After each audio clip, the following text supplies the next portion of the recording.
हे श्रीमंत डॉक्टर बाबासाहेब आंबेडकर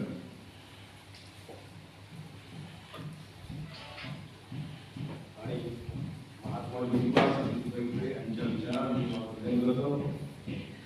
आज लाभला राजापूर उत्कर्ष मंडळ आणि त्यांचे सर्व पदाधिकारी आमच्या या संस्थेमध्ये शैक्षणिक साहित्याचं वाटप करण्यासाठी आलेले आहे.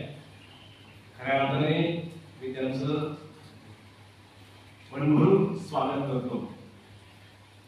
या ठिकाणी माझे सहकारी गेली 97-98 पासून आम्ही जे एकत्र काम करत होतो ते सन्माननीय दत्ताजी कदम साहेब आणि उत्कर्ष मंडळाचे सर्व पदाधिकारी जे गेली 35 वर्ष निस्वार्थीपणे काम करतात ते सर्व त्यांचे पदाधिकारी आणि माझे सन्माननीय मित्र कानन सर आणि इथे उपस्थित विद्यार्थी खऱ्या अर्थाने आज मला अंदाज सुटला पवार सर, कारण 20 ते 25 वर्ष तुम्ही इकडे येत आहे परंतु मी त्या रस्त्यावरती असतो तुमच्या गाडीची वाट बघत. 22-23 वर्ष झाली एकही कधी चुकलेला नाही. पण आज माझा खऱ्या अर्थाने आज अंदाज चुकला आणि मी इथे झालो. मला वाटलं यांना अजून यायला उशीर आहे पण मी काही रस्त्यावरती पोहोचलो नाही. इथे मॅडमने फोन केल्यानंतर कळलं आणि मी त्वरित गेलो. मला अर्ध्यात माझ्या मी खरोखर तुमची मनापासून दिलगिरी व्यक्त करतो. कारण हा एखादा माणूस एखाद्या माणसाची वाट बघत असतो. हे ह्याच्या पाठीमागे खूप मोठा गोडवा असतो. मोठं हृदयातून आलेलं प्रेम असतं की आता आमचे पवार सर आणि त्यांचे सर्व सहकारी यांचं तर मला नेहमीच ते व्हॉट्सअपवरती असतात ग्रुपवरती असतात. आमचे कारण तर काय आम्ही काय एकत्रच आम्ही असतो. आम्ही एकमेकांचे विचार आत्मसात करतो. आम्हाला चांगले आत्मसात करतो. तर खऱ्या अर्थाने आज 25 वर्ष इथे झाले आणि चांगल्या प्रकारे कामकाज करतायत. मी तेव्हा खूप लहान म्हणजे विद्यार्थी दशेत होतो सर आणि तुम्ही मेड्याच्या शाळेमध्ये तुम्ही आला होता.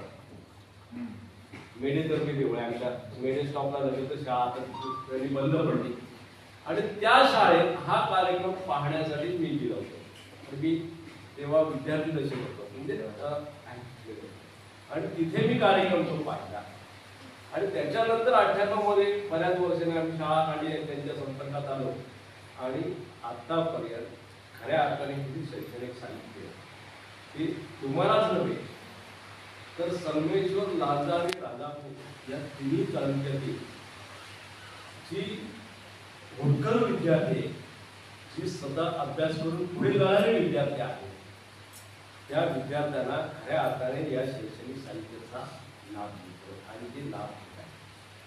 बाळांनो, याच्या पाठीमागे एक उद्देश आहे. कुठेतरी या मंडळाकडे काहीतरी भरीव पैसे आहेत म्हणून त्यांचं वाटप होत नाहीये.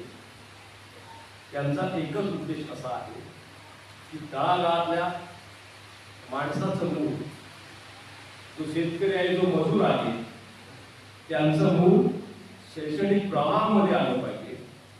शिक्षणाने पुढे गेलं पाहिजे आणि आपल्या समोर लिहिलेलंच आहे यशस्वी शिक्षण आहे. यशस्वी शिक्षणाचा जीवनाचा पाया आहे. हे साध्य करण्यासाठी या खऱ्या अर्थाने या सुविधांचं शैक्षणिक सुविधांचं वाटप ते करता येईल. तुम्हाला एक गाडगे बाबांनी सांगितलेला मंत्र आहे की कुठेही खर्च करू नका पण शाळेवरती खर्च करा, विद्यार्थ्यांवरती खर्च करा. आज ते आपल्याला त्यांनी आत्मसात करून आज ते खऱ्या अर्थाने हे बीज त्यांनी रुजवलेलं आहे आणि ते मुलांपर्यंत पोहोचत आहे. मी त्यांचं माझ्या शाळेच्या वतीने खूप खूप कौतुक करतो, अभिनंदन करतो आणि त्यांना पुढील काही धन्यवाद देतो. शुभेच्छाही देतो.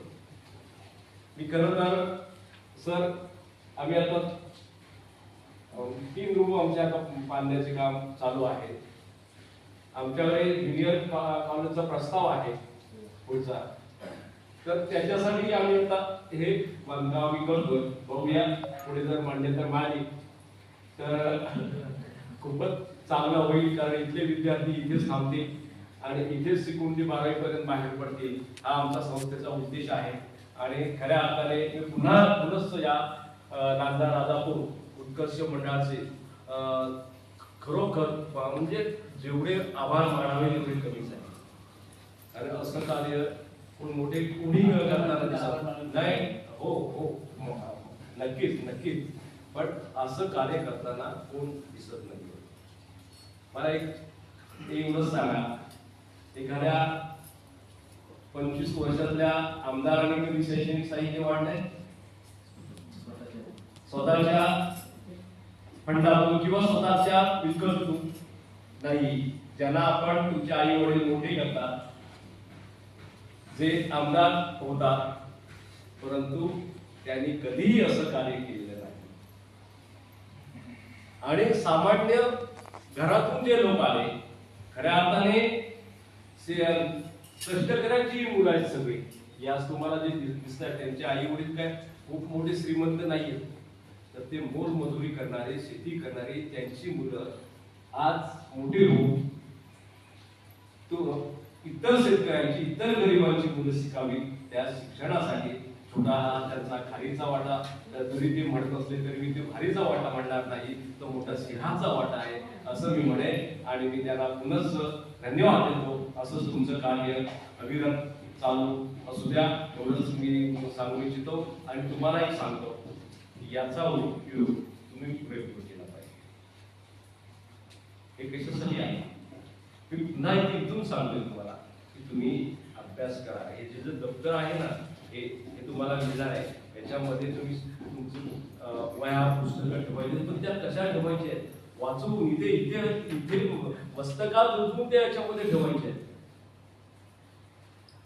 आणि म्हणून तुम्हाला सांगतो की अभ्यास करा आणि या शैक्षणिक साहित्याचा पुरेपूर लाभ घ्या. एवढंच या इथे ठिकाणी सांगतो आणि माझे 2 शब्द पूर्ण करतो. सगळ्यांना मानाचा जय महाराष्ट्र.